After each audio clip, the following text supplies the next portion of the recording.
Dude,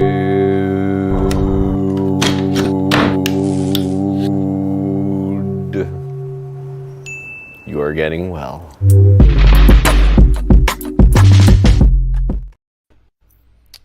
Dude. Hello, dudes of all genders. Welcome to this conversation about getting well. It's really a pleasure for me to have this guest today. Welcome, Amy. Thank you.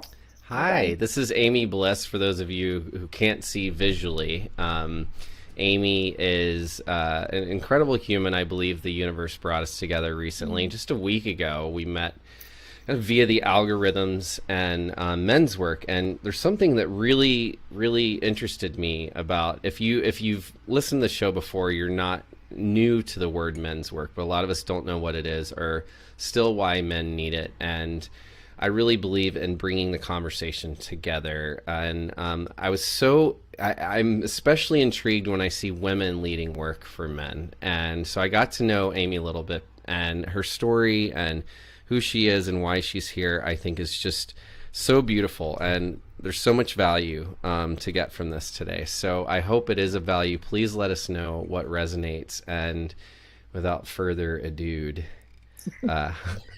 hi, Amy. Hi, Ben. Where are you coming from today? Where in the world are you? I am in Denver. Beautiful. Yeah. I love Denver. I hear there's a lot of men's groups in Denver. Yeah, it's a really happening place for transformational work of any type. Why do you think that is? That's a fabulous question. I don't know if it's just the vibe, it's the mountains, it's the, being open to, new ways of thinking. Yeah. People just congregate here that are attracted to that kind of outlook and way of living. Oh, that's cool. Yeah. Well, I'm all about the mountains, being a Tennessee boy. And where are you from originally? Originally from outside of Syracuse. Okay. And all I've right. kind of lived all over. Yeah. Yeah. So you're a nomad of sorts now, right? I am, and I've recently embraced that. Cool. Stopped making excuses and said, I'm just going to move every 3 to 5 years, and that's okay. I love it. Yeah. And why wouldn't it be okay? I feel like that's definitely made up, right? Mm-hmm. Yeah, this settling down concept is like, why? There's a whole world out there. That's right. Well, so this whole world out there, what had you choose this line of men's work? And how did you get into this? Yeah. I think before we start, I should say, how do you identify gender? I identify what are your gender pronouns? Yes, she, her. Okay. I do identify as female. I am very in touch with my inner masculine, and I embrace my femininity as well. Yeah. Got it. Well, that is and I think that's a good thing to speak from. And one thing you said to me that really stood out, and I shared this with a bunch of people this week, is that, like, why are we talking about gender? Because whether or not we are binary, our conditioning is binary. Exactly. Yes. And that really stood out to me. I wrote that down. I've been checking that every day. Yeah. Yeah. So how did you come to get into the world of men's work or working with men in general? Of all the things in life, why this? Right. It's interesting because I think it found me. And I think I have been, my whole life was leading up to this. From the fact that when I was a little kid, my entire world was boys and adults. So all the neighborhood kids were boys. All of my parents' friends had sons, and so I was the only girl.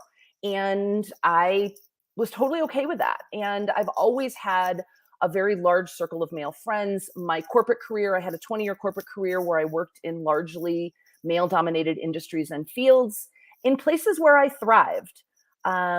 So it's always been a very comfortable place for me. So when I left my corporate career, I actually got involved with a friend of mine who was doing female empowerment, feminine form of leadership work. And so having my corporate background, I said, hey, let me help you get this off the ground and, out to more people. And the whole time in the back of my mind was, where is this for men? Men need this too. Men are just as conditioned as women are about what we're supposed to be.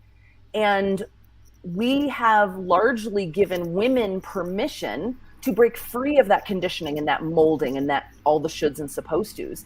we haven't given the same permission to men. Hmm. And I started looking around and realized while there's a lot of work out there for women, there's very, very few people doing this for men. And and it wasn't really just to fill a void. It was always this voice in the back of my head of like, men need this too. And I felt so called. It really is a mission. It's a calling for me. It's not just a filling a void. It's something that I'm very, very passionate about. Well, that really shows, and I love that. Thank you for sharing all that with us. What had you? So you said, like, the corporate world, and being around a bunch of men, and as I've seen in the corporate world, which used to terrify me, now I've even, and I realized that was conditioning too. That because I just see it as equals toxic masculinity. Like, I went to this all boys school, that the education was incredible, but the hazing was just horrendous, Mm-hmm. and mixed with privilege and money just got worse. And so I'm wondering, in the whole corporate environment, my wife, I know, left the corporate world because of the kind of hyper masculine competitive culture. It wasn't necessarily for her, but gender aside, I found that those of structure is from a an energy perspective is masculine, right? Mm-hmm. Mm-hmm. And so, and a lot of that masculine with men leading this stuff, they're also putting there's so much masculine stuff put onto it, right? Yeah. Yeah. And so I've heard women say, I'm getting empowered to bring the feminine to it, but I heard you say, like, I thrived in the masculine, and what's missing here, right? So it's so interesting. How do you feel about, like, do you feel that corporate is masculine, and what's like, maybe here's what I want to ask. What had you leave corporate world, Mm-hmm. and how do you think we could heal those spaces, or how do you think we could bring balance to something that might be so hyper masculine? Yeah, yeah, and thank you for using that word hyper. I have a big aversion to the word toxic. I think people can be toxic, environments can be toxic. I don't like when it's combined with masculinity or any other word.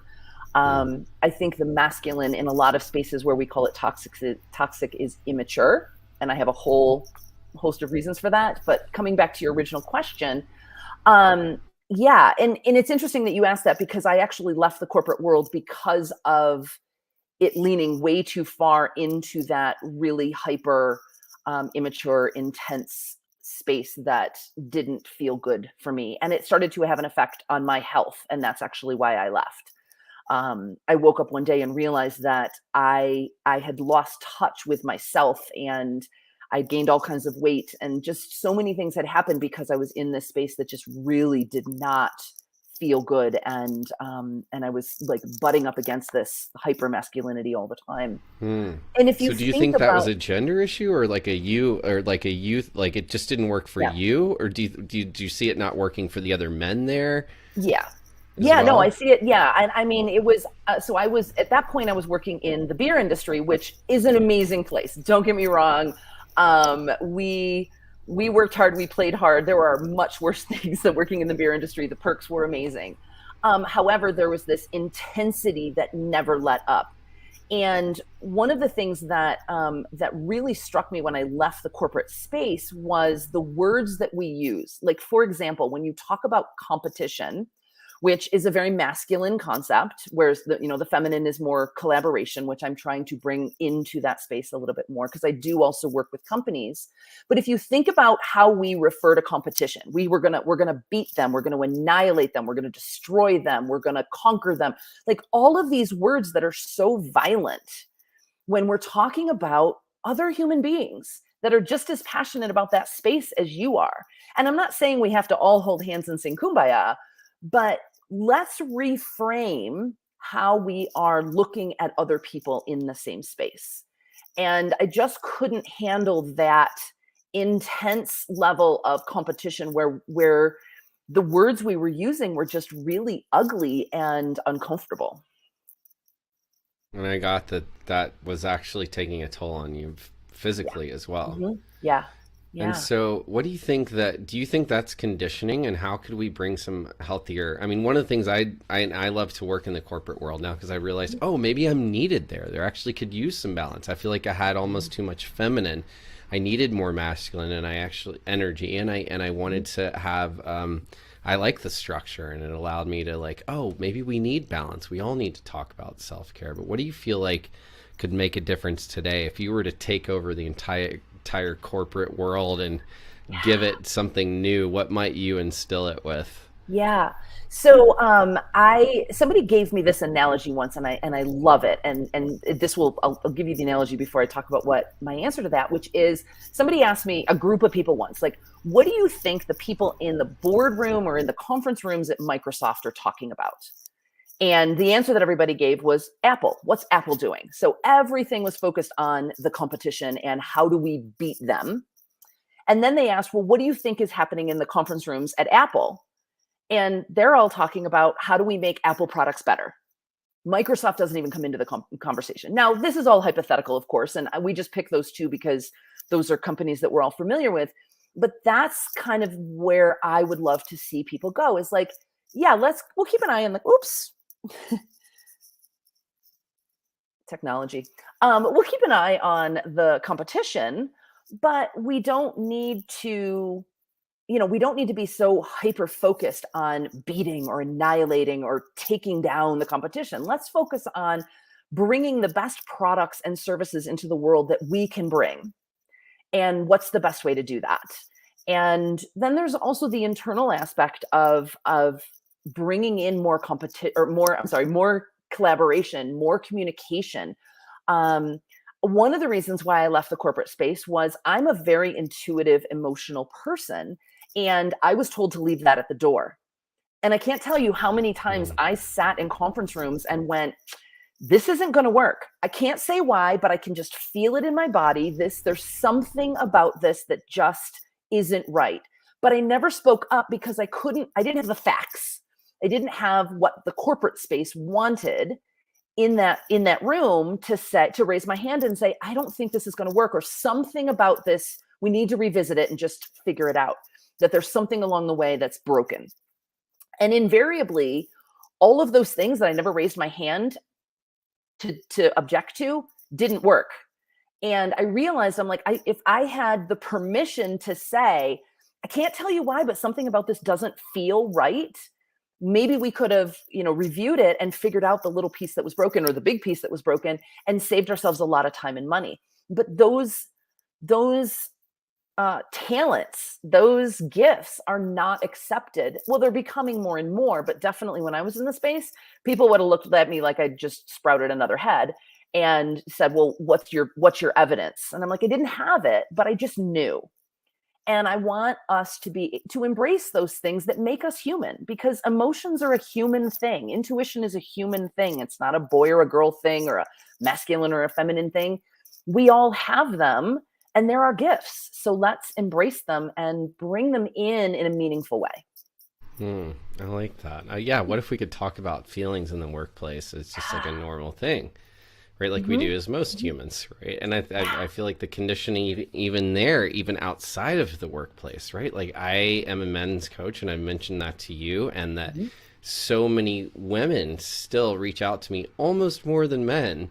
It's because of some, I feel like you've said, we've talked about briefly, is conditioning. Like why still, if I'm here just for men and this is my specialty, are men still afraid to be here with me? And I mentioned that to you earlier, and I had a father who was gay, and whether or not he was a very masculine dude though, and it sometimes very scary, but he had this beautiful feminine side that, and I realized it was such a gift to be exposed to, but it was never cool. It wasn't accepted, and it definitely, I don't see this in I just realized how unusual that was. And as the more men I work with, they definitely didn't have fathers like that, or their fathers coming from the Depression era. We've been in survival, right? How do we, what do you think the conditioning is? Like, why do you feel like men are having such a hard time asking for help or receiving the help that they've even asked for, right? Maybe they want help, but they don't even know how to let that in. Yeah. Yeah. So the conditioning that we experience literally starts the moment the doctor says the words, "It's a boy" or "It's a girl." Mm. And that's why, to your point early on, is I speak in a binary sense, not to be exclusionary, but because the conditioning is binary. It starts at the very beginning, and there's conscious things that we do, and then there's unconscious things that we do. Like, for example, we hold girl babies more than we hold boy babies, and babies need physical touch. They need that connection. They need that comfort and that safety in order to thrive. And we from the beginning don't show as much of that to boy children as we do girl children. We will, if you think about like those papoose type carriers, we will hold female babies facing towards us to nurture and protect them, and we will face boy babies outward, which one doesn't allow them the safety, the feeling of safety, but it also exposes them to so much stimulation, that to the point of being overstimulated. And these are just unconscious things that we do. I don't think that we do as humans. I would hazard to guess that 10,000, 20,000 years ago, we probably treated babies the same way. I don't know, but I know now that we don't. And that Mm. is something that, even if you are consciously wanting to raise male children to be more in touch with their emotions, and not put all the shoulds and supposed to's on them, there's still some unconscious things that we do that have a lasting effect. But then we do the I don't want to say it's conscious, because some people don't even realize they're doing this. I read this interview once with this man who had come into men's work later in life, and he had twins, a boy and a girl. And he realized as an adult, and looking at his children and how they grew up, and how they adapted to being fully formed humans, and his son struggled. And he said when they were like, even when they were like 3, if his little girl was crying, he would pick her up and hold her and comfort her. And if his little boy was crying, he would get upset, and he would say, "Stop crying. You have no reason to cry. Go to your room until you can calm down." So even as young as 3, he realized that he was training his children to have very different reactions to emotions. He was basically telling his daughter that it was okay and she could find comfort when she was upset, but he told his son that he had to figure it out on his own, and being upset wasn't an okay way to be. And Mm. I hear so many stories like that that are just, I mean, it hurts my heart, but this is how it starts. And even if we raise boys, even if we decide, like, if you're a family that decides, you know what, I'm going to raise my son to be totally emotive, and okay, it's okay to cry, it's okay to be upset, and everything you're feeling is valid. Eventually that kid goes to school, and the first time that a boy cries on the playground, and it doesn't have to be him, and everybody points and laughs and jeers and makes fun, that boy that's crying, and all boys and girls realize very quickly that it's not okay for boys to cry or to Yep, I express had that emotion. exact experience. I had a Hmm. family that nurtured me. So thank you for saying that. And that's why I just want to jump in, because it's alive. Hmm. It's Hmm. like they nurtured it, but like it was not received well by other kids. And even in high school, I remember I finally got in. There's one gender issues class. I went to an all boys school, but occasionally we had classes with the all girls school. And there was one where we were together, and I was like, thank God we can talk about this stuff. And I ended up dating the teacher's daughter right before that class had started, and her daughter broke up with me, and she said, for like this older football player, and who was definitely very tough, and I had just written her this song from my heart. I'd never written a woman a song, and I had written her this song, and we were great. And it was like, it was amazing how quickly, to me, it ended. I was so shocked. And her mom, thank God, said, I think you're more emotionally mature than a lot of men your age, and that women actually aren't going to be able to appreciate it till you're older. So just hang in there. Don't stop doing this. And that was even from her own mom. And I Oh, was like, wow, thank God for this angel. But what if I hadn't have received that? And even getting that, I'm like, well, I still have to survive in high school, every day, where we're spending most of our time, right? No yeah, matter what our conditioning at home is, we're actually spending most of our time at school yeah. as up until we're forming adults and getting to be arrested. Which It's is a like whole other topic, legally, yeah. I'm right? like, my Exactly. God. Yeah, but and the thing is like if you think about I mean, junior high and high school is just a rough time, no matter how you identify. Because I Hmm. remember having a conversation with a woman who was a cheerleader who made my life a living hell for 3 years. And my mom ended up working with her. She was a nurse at the same in the same Oh unit my that my mom God. was, I'm and she's sorry like, to laugh. I was a cheerleader too, and I could see how like ruthless cheerleaders could be. So "Oh my that was the god!" laughter of So recognition. you will Okay, you will so you will get this because you're a little closer to my age, but we had okay, literal so wait. Heather. So you had a cheerleader. Right. So we had well, Okay. we had Heathers, like the movie Heathers. Our Yeah. Heathers in high school were the number one and the number two women at my high school were both named Heather. So we had literal Heathers. Oh my And for the God. people that are 40, 50 plus, you'll understand what I'm talking about there.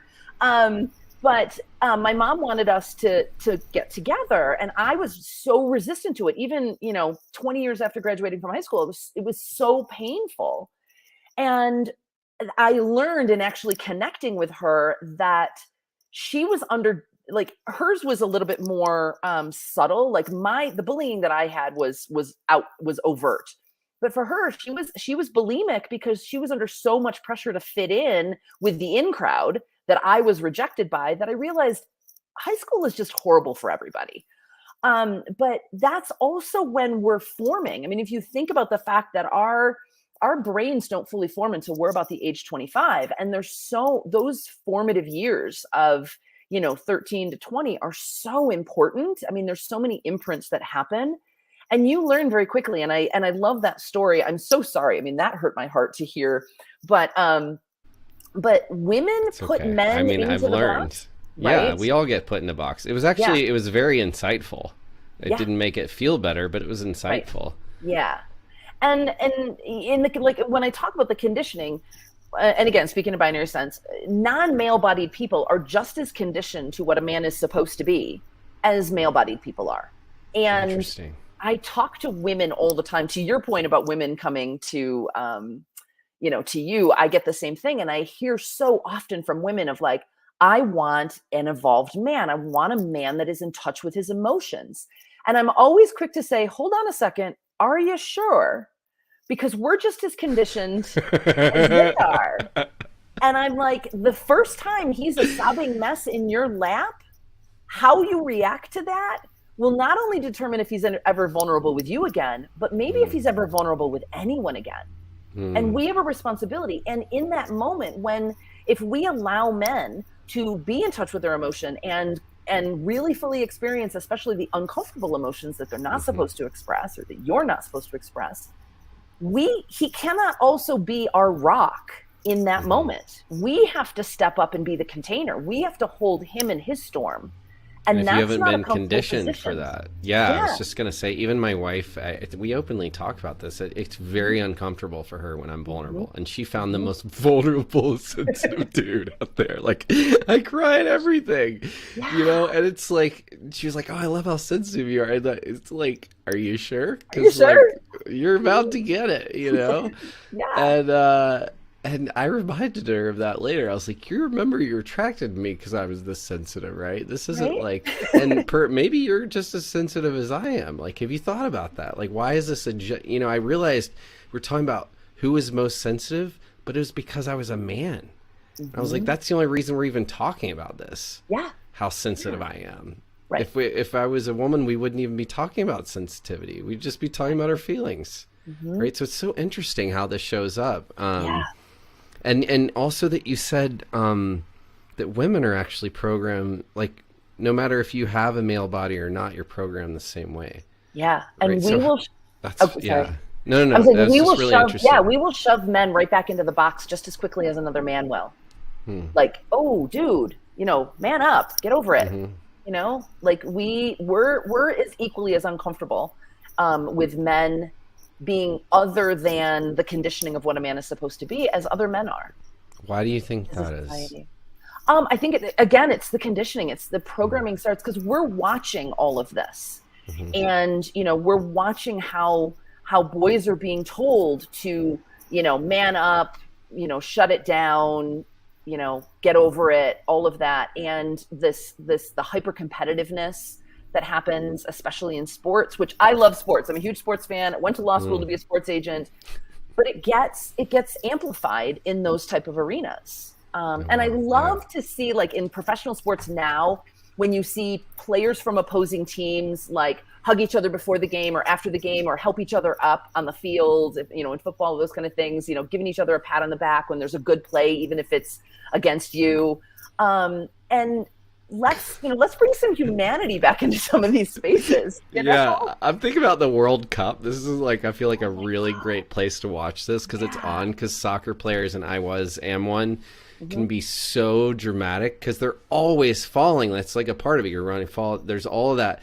But like, you'll see some teams, and it's really, I see like a whole team takes on this like persona. Like some teams really help each other up, and some teams like start fights or just like act like these dramatic children putting on a whole theater performance until they're finally validated, and then like you stop the game for 15 minutes and it's like, wow, the only difference is one team's choosing just be like, yep, and the other one's choosing to like react in this way. And I think it's so fascinating because it's, the other thing is, the fact that like sports are still divided with genders, that we're watching just a bunch of men deal with this, and then but we don't even, female sports aren't even in front of us enough to even appreciate the complexities, right? That we're normalizing sports as just men, right? So, I mean, there's a lot of different sports now, and women are dominating in a lot of great areas and getting more and more opportunities to do so. And we could go into gender because I know, like,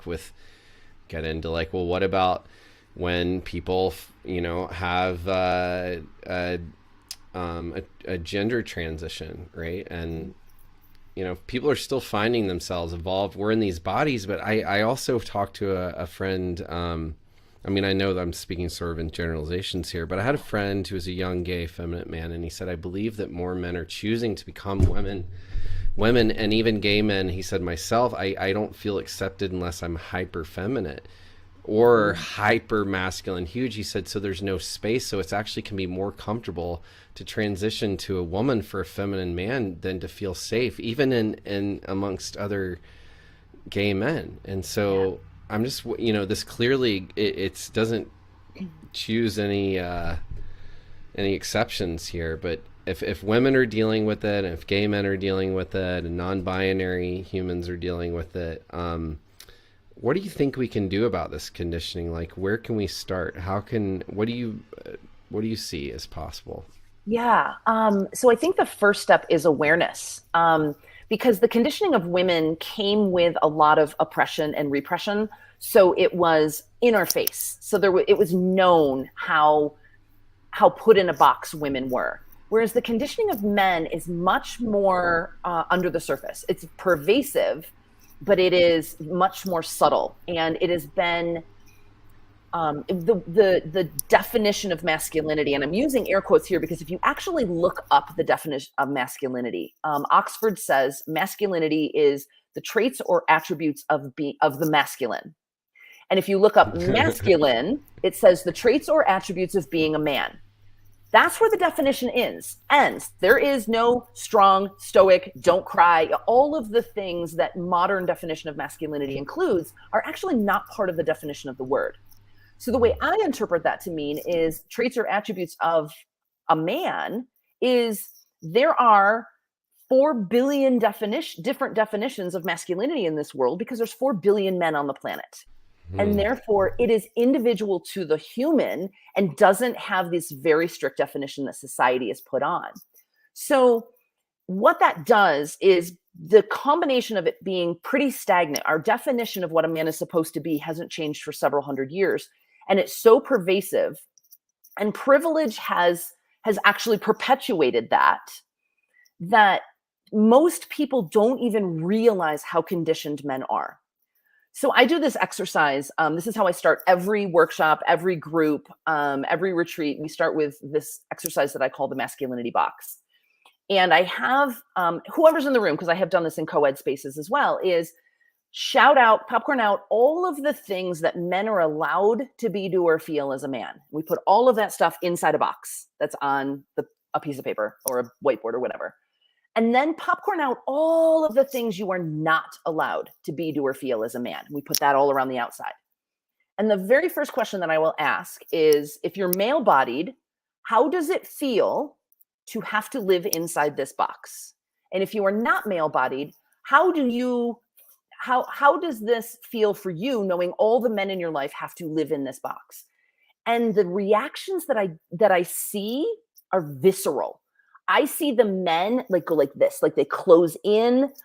I've had women who are like in tears because it's like, oh my gosh. And I get words like confining, restrictive, just these, and it's that awareness of, it's that in that moment, the light bulb goes on of like, oh my gosh, I've been living in a box. And it's this, I had no idea. And I've had, men and women of all ages and backgrounds and nationalities, and like, oh my gosh, I had no idea. And then we start to unpack it. But we need awareness first, because most men and I mean most people have no idea how conditioned men are. But we need to start with awareness, which I think is one of the reasons, back to the question you asked earlier about why do men not seek this out. I think it starts with they don't even know. There's no idea. It's like, okay, I know something doesn't feel right in my life. I know that I want to have more. I don't know what that more is. I don't know what's wrong, but something is off. And I would argue it's this performative nature that you have been. So basically, if you're forced to live in a box and there's things in that box that don't resonate with you, and there's things outside the box that do, that you can't. So you have to be all these things and you can't be any of these other things. You're playing a role. You are not being the human that you were born to be. And your whole life is performative, which is a lot. It's a lot to take in. It's like living. I mean, that's why I said this is basically living a lie. And I realized as a professional actor, it's so interesting to watch like all these adult people like own their inner child, but also like as I got to know them, like we all had the most traumatic backgrounds, and actually performing became a gift because we were able to, survive being in all these different ways. And I remember performing as a small child because it lightened the space. It was like a breath of fresh air. And I think it was a natural reaction because my sister was more introverted. So I'm like, well, somebody's got to do something about this, right?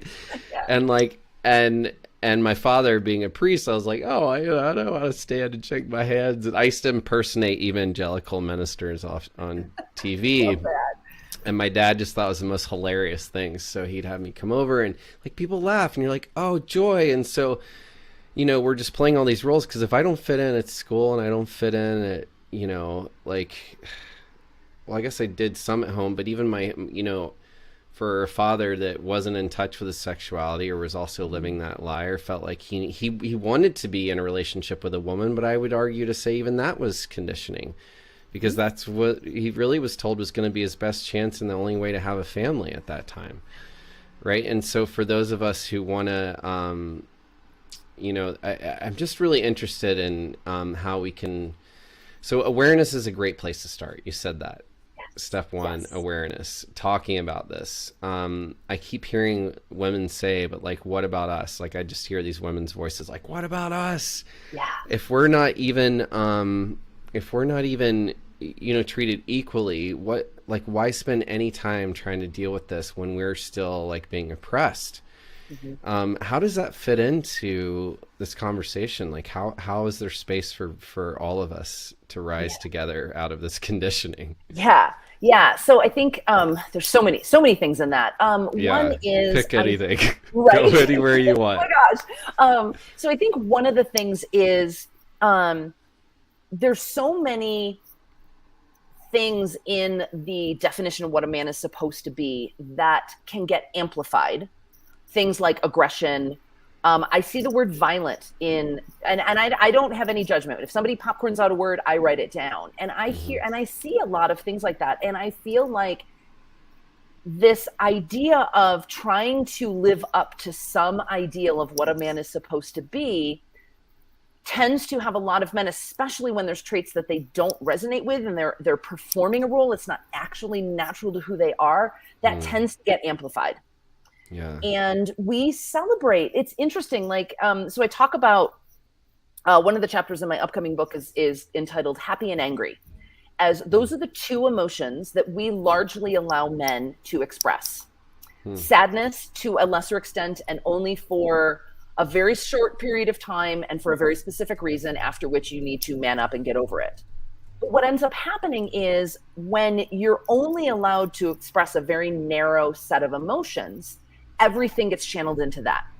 So while if you ask women, what is the one thing you fear of men? Let me go back. If you ask a man, what is your biggest fear about a woman? Most men are going to say that she's going to laugh at him. If you ask a woman, what are you most afraid of men? Most women will say that he's going to hurt or kill me. Those are two vastly different answers. And one of the reasons I think it's no mistake that we live in the violent society that we do, because we force men to shove everything down, but that emotion has to go somewhere. And it's going to come out in a destructive way, either towards themselves. If they keep it stuffed down, disease like heart attack, stroke, substance abuse, suicide are all much higher rates in men than they are in women. Or it's going to come out in an explosive way outwardly. And so hurt, embarrassment, grief, sadness, loneliness, helplessness, hopelessness, that all gets channeled into anger because you're not allowed to express any of those things. And so I think by helping men unpack all of this, giving men permission to experience whatever emotion they're experiencing in that moment and stop vilifying it and ridiculing it, then I think so much of the oppression and the abuse of women will actually decrease, because men have an outlet other than being abusive. And I'm not trying to minimize the abuse, because it is horrible and we all have free will and we can behave a different way, but we can help give men other options than channeling everything into anger. Wow. That really hit home. That really hit home, because I realized anger was something that I was punished for expressing, actually. And I realized that was really important to express too, and it was a symptom of sadness, right? Of not having the space to be seen. And I appreciate that we can talk about that. And so many men I talk to today, like, don't know what to do with their anger, and it feels destructive, or like you said, internal. So many of us become just really depressed or hyper anxious. And then when that anger does come out, it surprises all of us. It scares our partner. Sometimes it scares us. We don't want to be scary, but I'm also, I've had a therapist say, in anger management, because I really look for tools for men, and even trying to find an anger management group in the state of New York nearby was like, it's amazing how few of them there are.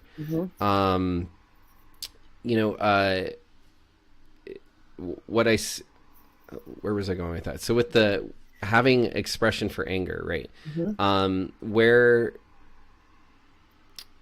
I see that these things need to be expressed. Oh yeah, and this therapist had said, I really think for anger management, where it's shown that it actually helps to breathe and try to calm ourselves rather than to lean into the anger. And I've looked at those different things, because there's fight or flight. I found things like going for a run.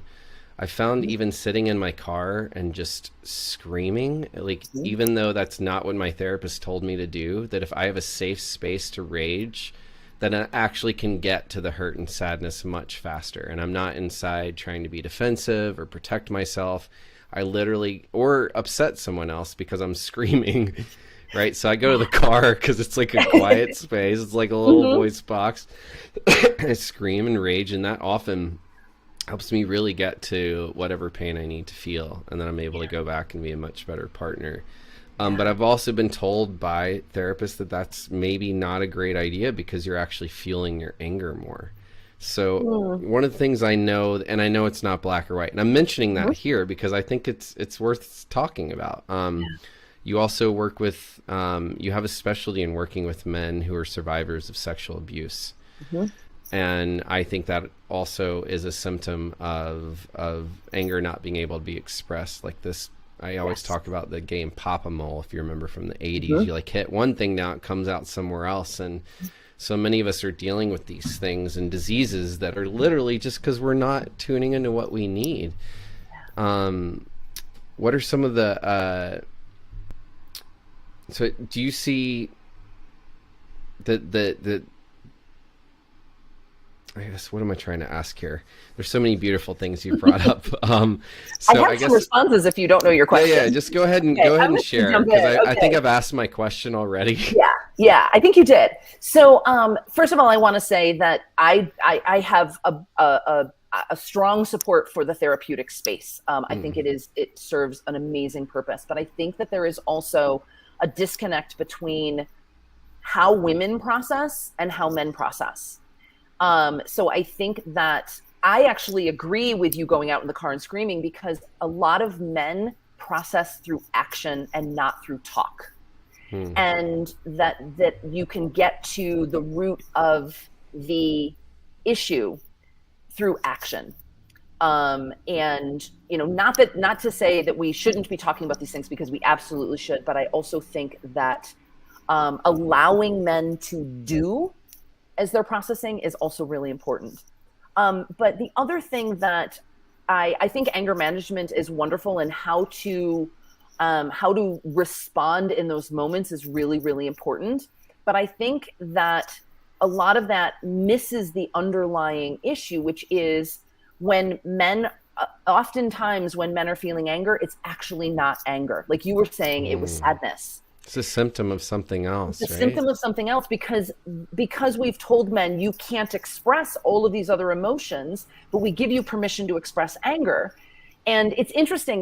We have an interesting relationship with men's anger. And then we're trying to manage our anger. That sounds like work. Like, what the hell? Like, that sounds really hard. And it's interesting because we allow it, but we also are afraid of it. Yeah. But what I do with men who have anger issues or have repressed a lot of emotion is we talk about, you know, once everybody's in a calm space, it's because you can't do this when you're in an excited, you know, if you're angry, if I start asking questions, I'm only going to fuel that anger. But once everybody's calm, of like, okay, what happened immediately before you got angry?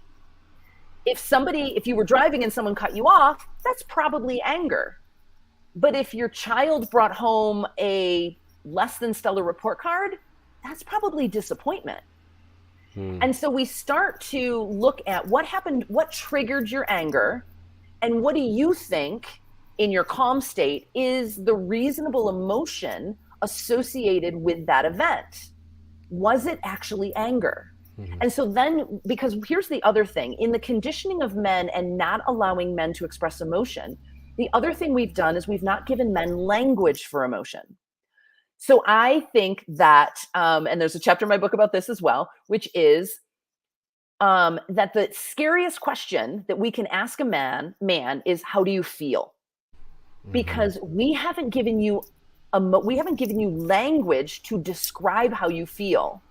And it's a no-win situation, and he knows it. Yeah. He knows, he's like, oh shit.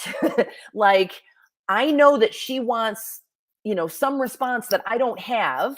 And she's going to be really upset if I say good, fine, or okay, because none of those are actually emotions. And then it's going to start a fight, because she's going to be like, okay, fine, don't tell me. Or why don't you ever tell me how you feel? Well, men don't tell us how they feel because they don't know. Or if they do know, they've been told and conditioned for a very long time that answer is not okay to give. Yes. And so we need to start giving men language for emotion. And by breaking down anger is one way to start. And then we go to a more of a somatic thing of like, okay, when you were feeling this anger, where did it appear in your body? Did your hands clench and everything in your body clench? Well, that's probably anger. Did you have a sinking feeling in your pit of your stomach? That's probably not anger. That's probably sadness or embarrassment or disappointment. And so we start to break apart by examining what happened that triggered the anger and where did you feel it in your body. And now let's talk about it, and let's give language for those things. I love that. And I think we could all benefit from that. You said some really, really beautiful things. I think these tools are so, so great. So I hope that you all listening are really taking this. And we've got some notes from this that if you want to go through this live, we have in the comments. And you'll also all be receiving, because you're listening to it live, if you subscribe, make sure you're part of my community. You'll be the first one to find out when this episode comes out, and you'll be the first one to receive it. So let us know it's resonating. And Amy, these tools are awesome. So what I want to say to this is it's so fascinating, because I mean, I'm such a unicorn in this, and I think because I end up in these I have in the past, historically, relationships with women who cannot identify their emotions beyond anger. And I also could not be with their anger. So I realized I wasn't comfortable with anger, because to me it didn't feel safe, because I didn't really know what else was going on. And two, because it meant that someone was going to go away. And so I would literally attract women who would get angry and remove themselves from me. And I'd be like, I just want to talk and work this out. And because I wasn't responding well to their anger, of course, like, I wanted to fix the situation or console or talk about our feelings, and they were pissed. So I made that mean that I was being abandoned. And then I would get angry because I feel like my feelings don't matter. And suddenly I find, I'm in relationships with women who I think are very emotional but don't have words for their feelings, and I realize it's because probably they were taught by men, or we all have this same conditioning. And the only reason I have access to my feelings is because I've had so much practice, because I've been in therapy since I was like 10 years old, and I had a mother who said, I will not hear this from you till you tell me how you're feeling. And I'd like throw something across the room, be like, obviously I'm fucking angry, like, duh. But she made me say it, and that was so uncomfortable. And I realized as I would start to name emotions, be like, well, I know how I'm feeling. How are you feeling? And my wife would be like, I don't know. Can you give me a minute to go figure this out? Like, while I'm not pissed, like, clearly I'm just angry right now. And I kept, and I'm like, well, what's underneath it? It's like not the time to analyze. And then I realized there's anger, there was something in me too. And that we're both just afraid of being hurt or abandoned. And there was actually similar wounds there. And we got to talk about it and be like, well, I'm not going to leave you. You're not planning on leaving me. So we're actually okay. Like, this stuff doesn't even belong to us. I think this is our parents. Like, both of our parents had some unstable codependency, and we've literally inherited this dance and drama in order to feel spark or safe or whatever it is, that we can just be okay. And we're having to train ourselves how to do that. And that's with two people who are working on this every day. So how do we all work on this who don't work on it every day? I'm really grateful that there's humans like you out there who are moving these conversations forward. I'm already learning so much about how and why it's possible. And it was really scary for me, I just want to confess to you and everyone listening now, to go into being a coach for men, because I see how much inequality there is around women, and I'm married to one, and the pain I see and the discomfort because of just having a different body than me. Like, I wish I could take some of this, but I can't, and I'm part of the problem. But I also realize we can be part of the solution. So I think it's really great that you're like, if what do you think is kind of the takeaway of all this? If we could sort of take one thing that, we can all do, like why helping men is such a great thing for all of humanity. You touched on it earlier, but what do you think is the gift in all of this work, and why focusing on helping men could actually heal the planet?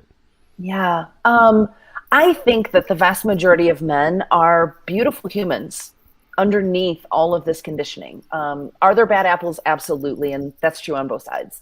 And I truly believe that if we give everyone, men and women, permission to be who they are as a human, and stop all of this, all the shoulds and the supposed tos, and that there's so much anger and animosity that comes from having to perform a role. It's got to be exhausting. And we're shutting down so many beautiful qualities about men that would just, I don't know. I feel like it's like, if we could all just be who we are, and I don't want to come across as this, like let's just all get along. Because that's not going to be. We're still going to have differences. We're still going to have. Being who we are doesn't mean we're going to get along, right? No, we just get to be who we are, right? Be who we are. But I think that there's so much, like I as I've said to you before, is that this idea of performing a role permeates everything. It's how you show up in the world. It's how you show up in relationships. It's how you approach work. It's how you approach life. And you're doing it from something that's not natural to who you are. And how much more productive could we be as a society? How much deeper could we go in relationship?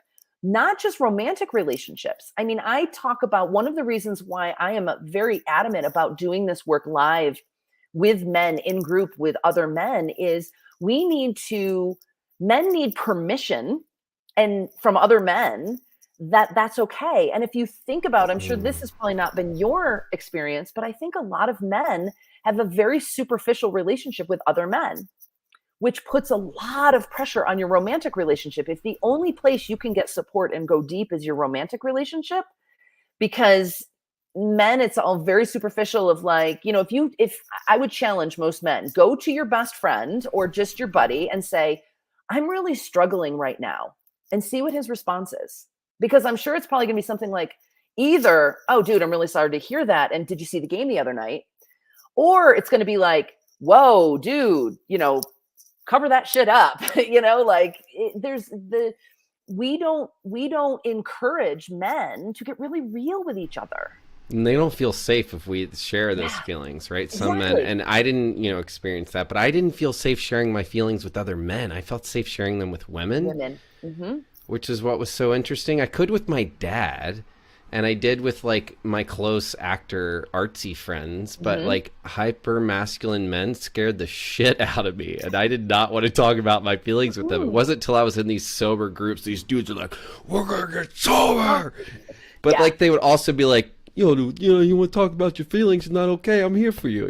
I'd be like, wow, this is beautiful. Why do we have to be in fucking Alcoholics Anonymous to get this kind of love from other men? Right? And there's these men reparenting themselves in recovery.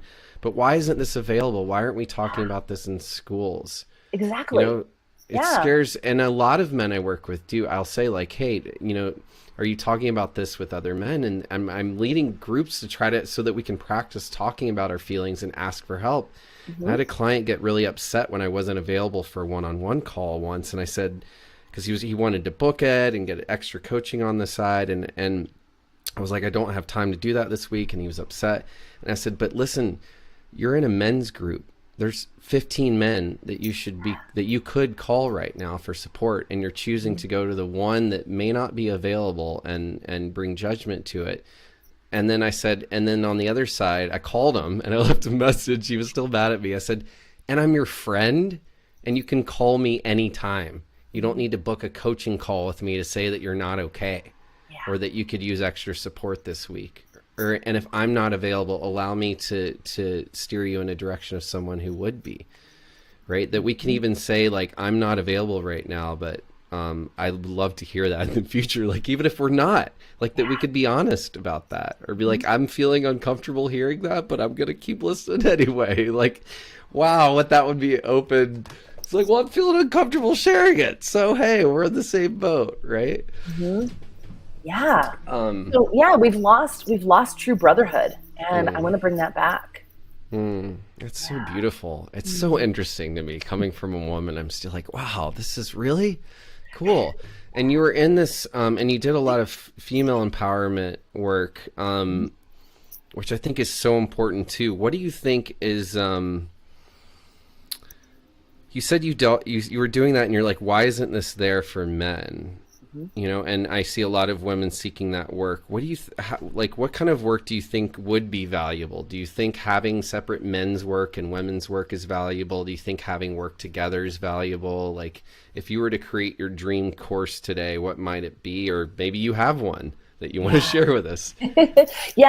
So I focus most of my work around men, and the conditioning of men, though I do co-ed stuff with all identities to show, because everybody needs to unpack this conditioning, but I also see that there is such an amazing space out there to do collaborative stuff. And I have a lot of people that do work in the feminine space. And I think that there is a need for the separate unpacking first, but I think that there's so much benefit to coming together and talking about each group saying, like, this was my conditioning, this was the impact it had on me, and sharing that across the group so that everybody can see how damaging each of the conditioning is and the impact that it's had on you personally and on your relationships. And then coming together to recreate the relationships that we're having between us in light of a new way of being. Of like, okay, I'm going to let that go. And I need to discover, but I think that there's so much grace that needs to happen on both sides. And this is something I talk to women about all the time if their men are on the path, which is he's not going to get it right out of the gate. He is going to screw it up. He's going to piss you off, and just give him grace. You've had your entire life to manage emotions, and he's just figuring it out. So let's be there and support and give grace. That's so beautiful. Thank you for saying that. I had an image of like one of my men's groups like being live online, and not that would probably be the last thing any of them would want, to feel safe. But I was thinking, man, if more women or other men saw what was possible, like us interacting, like actually seeing each other work together. And it's great that there's women's groups and there's men's groups. My wife and I kept saying, like, we need to do a retreat where we come together at some point, because like we're really like it's almost creating more. I mean, it's really important to do that work, but then there's I feel like it's creating this binary thing, I want to say like polarizing, right? Because it becomes about which body you have. You're only dealing with that one thing, but we're all dealing with this conditioning, and that's a big thing I'm getting from this today, that I'm taking away from this. I'm really, really grateful for the work you do and who you are out there. I have a couple closing questions. You have a few more minutes? Absolutely. Okay, awesome. Okay, great. Well, you've been of such value, and I hope anyone who's listening who can relate to this, and please, please, please go find Amy. TheWarriorCore.com. Is that correct? The Warrior Core. And we're going to have that all in the links. So you can either, Amy, what's the best way for people to get hold of you today? If they wanted to learn more about you or contact you directly? Yeah, either through the website, there is a link there to send me an email, or great. My Instagram, which is also at the Warrior Core, is also available. All right, great. And we'll make sure to have that in all of our show notes. And for any of you listening, and for all you subscribing, again, you're going to be the first ones to get this. So is there anything else that we didn't talk about that if you're like, man, if I don't mention this today, like I really want to make sure I mention this today before I go there, you'd be like, darn, I wish I had said that. Is there anything on your mind that you'd like to say? Yeah, actually, I did want to go back to you did reference at one point that I do, so I do one-on-one coaching as well as the group stuff. And I do, I will work with you on whatever you're struggling with. I do focus that work on men who have experienced sexual trauma. And I do want to say that, I need my ear back, that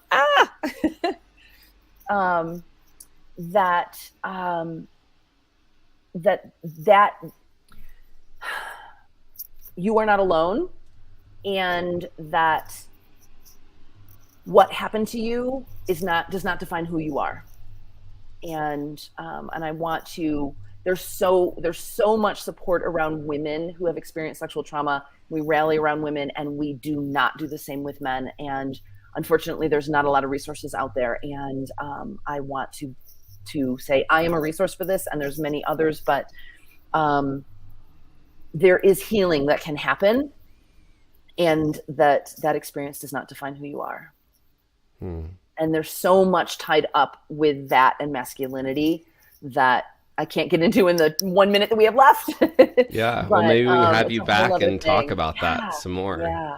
I think that's really great. And I think it's important. I can note here that my first, I believe it's episode 1 of this show with Anthony Edwards is all about this, and his organization 1 in 6. And Amy, you pointed out that I believe it's probably closer to 1 in 5 or 1 in 4 men who have experienced sexual trauma. Yes. Yeah. I'd like to talk about that more, so we'll definitely have you back on the show. This has been so valuable, and thank you to everyone who's listening, part of this conversation, present, past, or even future. Please let us know what resonates. Please reach out to us, and every time you share this with someone, it helps move this medicine and cause forward in the algorithms. We literally vote with our clicks and with our comments, and you know how much rage is out there right now, and that's the most profitable emotion there is. So what if we could transform this all by just sharing this with one person in our lives today, or one man, or one human? So I really encourage you to do that and subscribe so that we can help share this cause together. Amy, it has been such a pleasure to have you on the show. My closing questions are, if your life were a Hollywood movie, what would the name of it be? Oh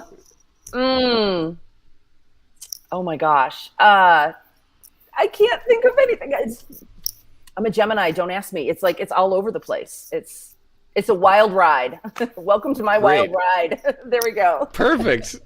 You find it. I love that. Welcome to my wild ride. I love it. And if you were able to cast your parents as anyone, you could use anyone in Hollywood, who would you cast as your parents?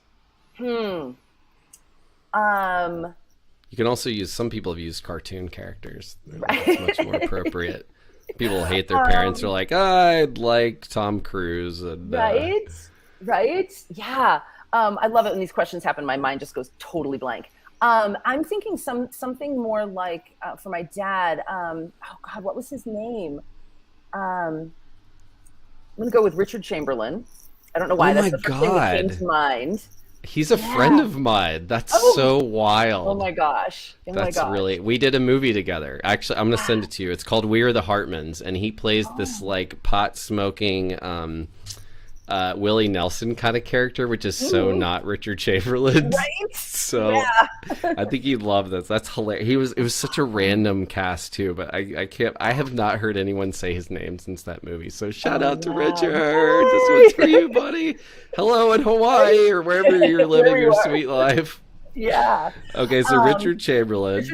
And my mom. He was sexy and had a sort of masculine and feminine side too. Which my dad was very balanced. And my mom, I need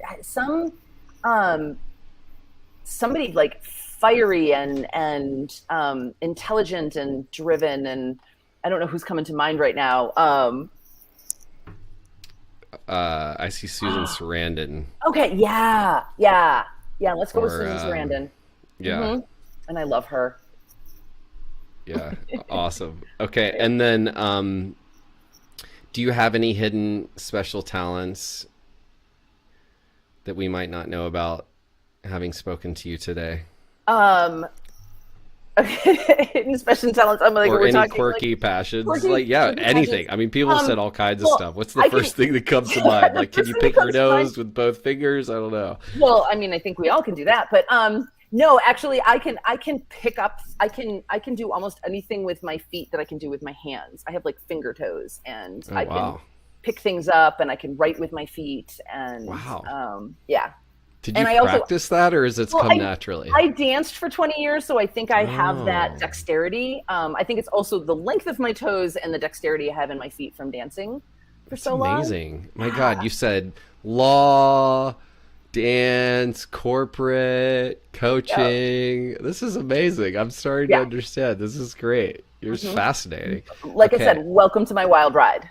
Yes, I love it. You name it, I've done it. Okay, cool.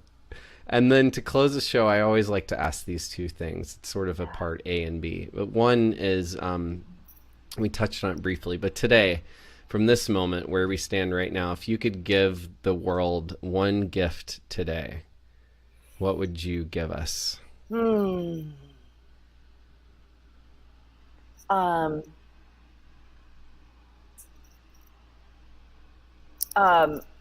Faith and belief that who you are as a human is valid, and needed in the world. And if we all had faith and belief, and we all knew that we were valid as we are in the world, what do you see us all doing?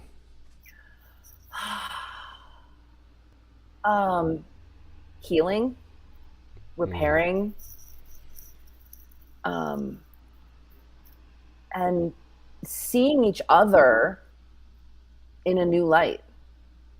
I think we other each other so much, and it leads to so much divisiveness and war and destruction, that I think if we could just be open to seeing each other as who we truly are instead of labels or whatever, that we could we could there's nothing that we as humans couldn't accomplish. We're holding ourselves back. Hmm. That's beautiful. Thank you for sharing that with us. It's been such a gift to have you on the show today. I really appreciate your time. Yeah, I so appreciate you, and the work that you're doing as well. And thank you so much for inviting me here. It's been an It's a amazing pleasure. hour. Yeah. Yes, and if there's any way that I or we at the Dude School could support you in your mission, let us know. I want to let all of our listeners know that I have officially launching Dude School next week. It doesn't start till January 1st, but it's going to be available now. And that what that makes possible is a conversation for men to learn from each other. And I'm also going to be having guest speakers coming in, and I have asked Amy if she would be a guest in something coming up, and she said yes. So we're going to find a way to work her into that. But I want to let you all know, because it's probably like a $3,000 to $5,000 program, but I'm going to be offering it for $995 between now and the new year. I really believe it's important to invest in ourselves, and also I want to make this work available for anyone. And if there's anyone listening who can't afford this work, just to reach out to me, because I do have scholarships available. I know what it's like to be. I have many men in my circle who are single parents, and if there's women who could use this work too, there's a space for you. I'm also leading a course on self-compassion for men and women with a powerful female in the fall in February, starting on Valentine's Day. So that's available too. So I just want to let you all know that. And Amy has some really exciting programs coming up. So I promise if you stay in touch with me, I'll be keeping you in touch with her. And please reach out to Amy. Please check out the Warrior Core and follow her and spread this message. Amy, it's been such a gift to have you here with us today. Thank you. And I hope to see you soon. Yeah, same. We'll rise together. Yes.